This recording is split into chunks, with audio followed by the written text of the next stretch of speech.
It was one of those nights where nothing felt particularly off, but nothing felt exactly right either. I'd been sitting in the corner booth of a 24-hour diner near Franklin Street, finishing some edits for a client who needed a mock-up by morning. It was just past 2 a.m. The kind of hour where your mind plays tricks on you if you let it. Rain tapped lightly against the windows, barely more than a mist.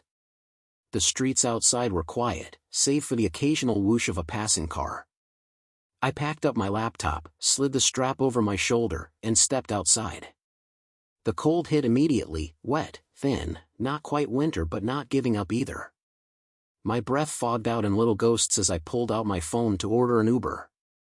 Except, the app was already open, and a car was waiting. White Toyota Camry. License plate matched. Arrival time, 2:12 a.m. I didn't remember calling it. I must have requested it earlier and forgotten. That's what I told myself. I climbed into the back seat without thinking much. The driver didn't say a word. No good evening, no glance in the mirror. Just shifted into drive and pulled away from the curb. The interior was spotless. Black leather seats. Faint lemon scent. The dashboard lights cast a sterile blue glow, and outside, the street lights blurred against the rain-slicked windows. The silence felt intentional. I tried to clear my mind. It had been a long day. Maybe the guy was just quiet. Some drivers talk your ear off, others treat it like a job. I respected that. Still, something. The route didn't feel right. We passed Morris Street without turning. That was the usual way home. I glanced at my phone. The Uber app said the ride had started, but there was no map, no tracking. Just my face in a little circle that said, "Thanks for riding with us." I refreshed it. Same screen. "Hey," I said, leaning forward slightly.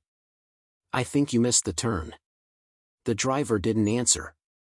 His hands stayed fixed at 10 and 2. No shift in posture. Eyes straight ahead. I couldn't even see his face properly from this angle, just the back of his head, short dark hair, pale skin, almost too pale under the overhead light. I cleared my throat. "You hear me?" Nothing. Not a twitch. Not a nod. Maybe he didn't speak English? That crossed my mind, but I'd already spoken, and most drivers usually at least acknowledge something. A nod, a grunt, anything. I sat back, staring at the passing buildings. Or rather, the lack of them. We were in the industrial part of town now. Warehouses, fenced lots, shuttered storefronts. No homes. No one walking. Just long stretches of nothing. My phone buzzed. Or I thought it did. I pulled it out. No new notifications. But the battery icon was lower than it had been. It was dropping faster than usual. 27%. I'd charged it at the diner. I locked the screen and stared out the window. There was a parking garage on the left. A few scattered vehicles. One of the upper levels had lights flickering in intervals, like a warning. I leaned forward again. "Excuse me? Where are we going?" Still nothing. I looked at the dash. No GPS. Just a static screen showing the time. 2:37 a.m. We'd been driving over 20 minutes. My place was less than 10 from the diner. The car turned down a side road. Narrow, cracked pavement. Trees on both sides. No streetlights. No signs. That's when the door locks clicked. All four at once. Loud. Sharp. I sat very still. I wasn't panicking, not yet, but my breath caught in my throat. I watched his hands. Still at 10 and 2. Still no reaction. The car kept moving, slow now, tires crunching over gravel and leaves. The rain picked up. I tapped the lock button on my door. Nothing happened. Tried the window. No response. The air inside felt heavier. Not hot, not cold, just too still. No airflow. The vents weren't blowing. The engine noise had faded into background hum, like the car was gliding, not driving. I reached into my pocket and pulled out my phone again. 9%. What? I hadn't used it. I'd just looked at it minutes ago. I held the phone up to the driver. Hey! Something's wrong with my phone. Can you stop the car? No reply. No shift in posture. No sign he even heard me. Then, finally, he turned his head. Just a little. Not enough to see his whole face, just the cheek, the edge of one eye in the mirror. But the eye wasn't looking at the road. Or at me. It was closed. I blinked. Looked again. Still closed. His head turned back. I held my breath.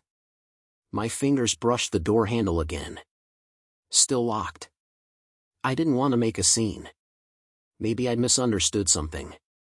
Maybe this was an Uber pool and he had another stop. But that didn't feel right either. It was just him and me. And this road. And the dark. I tried to remember if anyone had seen me get in. Had I waved at the car? Did the diner waitress glance out the window? Did I exist in anyone's memory past 2:12? I swallowed hard and leaned as far forward as I could without touching the seat. Please. Just let me out. Right here is fine. The car didn't stop. It didn't speed up either. It just kept rolling. Slower now. Barely moving. I stared at the rearview mirror. The seat looked empty from this angle. As if no one was driving. I felt the air leave my lungs, slow and involuntary. The lights ahead began to disappear, swallowed by trees. No houses. No signs. Just the dark. And the sound of the rain, soft and steady, like fingers tapping on glass, just behind my head. I told myself to stay calm. People get weird in the dark. You're more sensitive to shifts in air, more aware of your own heartbeat. Still, I couldn't pretend this was normal. The road was too quiet. The world outside the window had turned into silhouettes, just trees, barely more than shadows. I tried to remember how we got here, how far we'd turned off from the main roads. I couldn't trace it. Everything blurred together. I pulled out my phone. The screen didn't come on at first. I pressed again. Nothing. Finally, it flickered. 2% battery. Then black. I stared at the dark screen, wondering if it had been glitching or if I was losing time. The lock button did nothing now. Dead. I held it loosely in my hand and glanced up. The rearview mirror showed only part of the driver's head. His face had dipped just out of sight. But there was still something unnatural in the stillness of him. Like he was frozen in place. Too symmetrical. Like a mannequin holding posture for too long. I leaned forward again. Can you hear me? I kept my voice steady, quieter than before. I didn't want to agitate him, if this was some kind of breakdown. Or worse. Still no reply. Outside, the trees thickened. Branches hung low, some scraping lightly against the car as we passed. There were no other vehicles. No signs. No fences.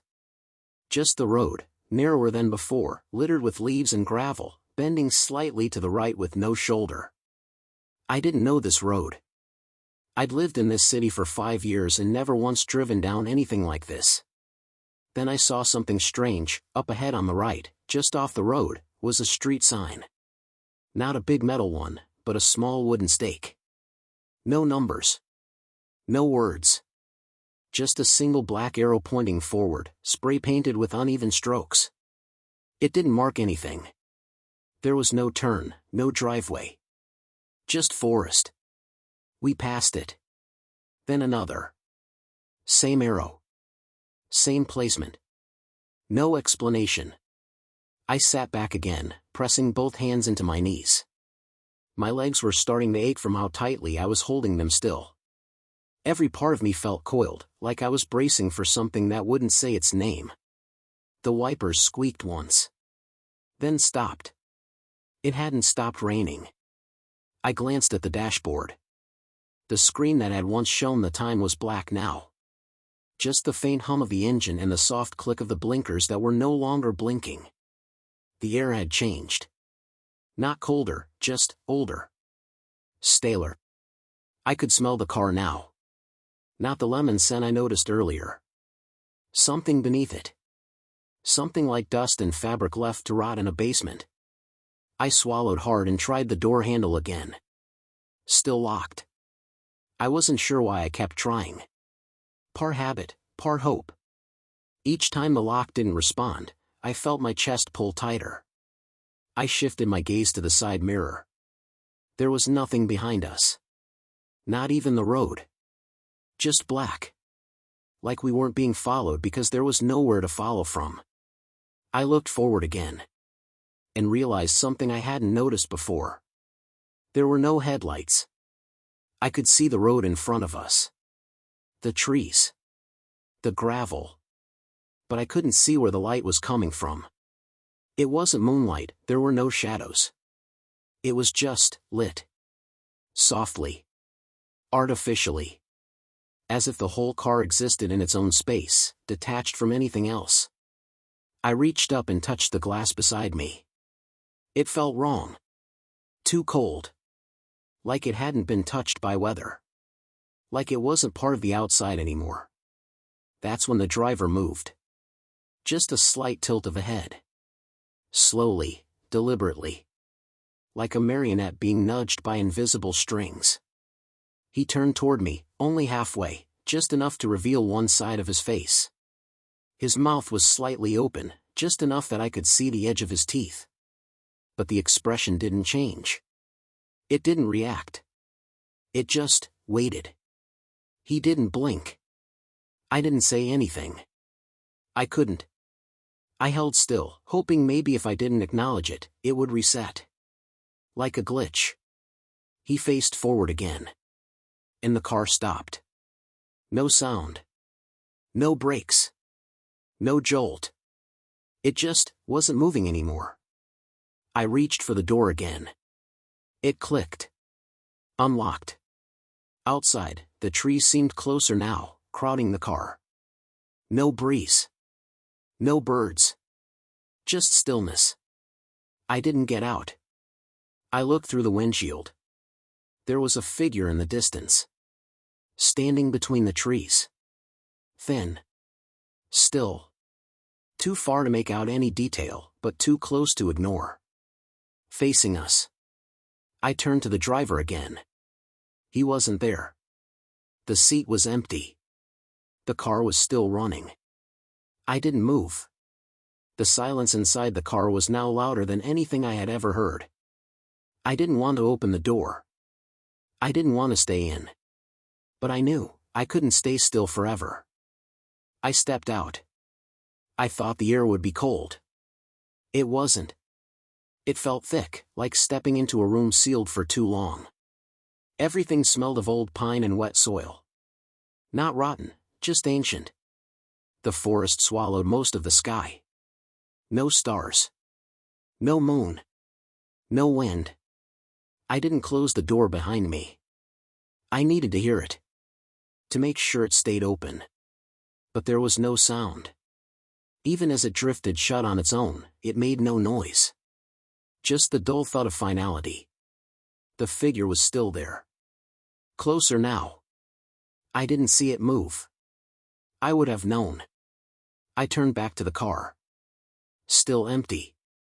But now the front passenger door was open. I hadn't heard it. I hadn't seen it. It was just open. The inside light flickered weakly. And in that moment, I realized there was never anyone in the driver's seat. Not truly. There had only been me. I sat there. I watched the figure approach. But it never reached me. It didn't have to. Because something else did. Not footsteps. Not a sound. Just the feeling of being watched from the seat beside me. I looked left. Nothing. I looked in the rear view. The back seat was no longer empty. There was no face. Just the shape of someone leaning forward. Too close. Breathing that wasn't mine. I turned to speak. But I couldn't. The words had no shape. Only breath. The car started again. I wasn't driving. And when the trees opened back onto the highway, the lights of the city in the distance, they looked unfamiliar. Like a place I'd been to once in a dream I wasn't meant to remember. And that's where the ride still is. Somewhere between that diner and wherever I've been since. I still get the receipts in my inbox. Thank you for riding with us, Jordan. No drop-off location. No route shown. Just the time. 2:12 a.m. Every time. A week passed before I told anyone. I didn't know how to describe it. I couldn't point to a specific moment and say, this is where things went wrong. Everything had unfolded like a half-remembered dream, each detail sharp but isolated. I went back to work, answered emails, joined video calls, but I felt detached, like I was watching my life through a pane of glass. I told my friend Lucas during a walk. It was mid-afternoon, overcast, unseasonably warm for November. We were crossing the footbridge near the lake, the water below still and dark, reflecting the gray sky.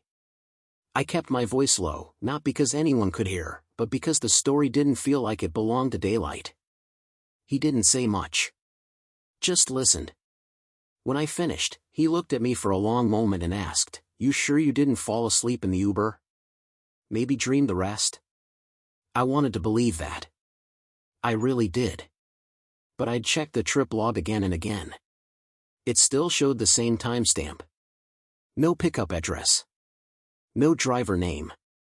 Just a confirmation, trip completed, 2:12 a.m. That night, I couldn't sleep. It wasn't fear keeping me up. It was something subtler. A kind of pressure. Like my body knew something I didn't, some part of me still caught in that car, waiting for a turn that never came. I stayed in bed, eyes on the ceiling, until the digital clock by my bedside clicked over to 2:11. Without thinking, I reached for my phone. It lit up. A new notification. Your Uber has arrived. No name. No vehicle. Just that sentence. I sat up. The app was closed. I hadn't opened it all day. I hadn't even touched it since that night. I got out of bed slowly. Moved to the window. The street outside was empty. No headlights. No cars. I waited. Nothing. I went back to bed but didn't lie down. Just sat there until the sky turned pale and the birds started their usual noise. When morning came, I deleted the app. But that didn't change anything. The notifications kept coming. Every night, 2:12 a.m. Sometimes they'd say, "We're here." Other times, "Your ride is waiting." One night, I blocked all notifications. At 2:12 a.m., my doorbell rang. I didn't go to the door. Didn't need to. I already knew no one would be standing there. I started leaving the lights on at night.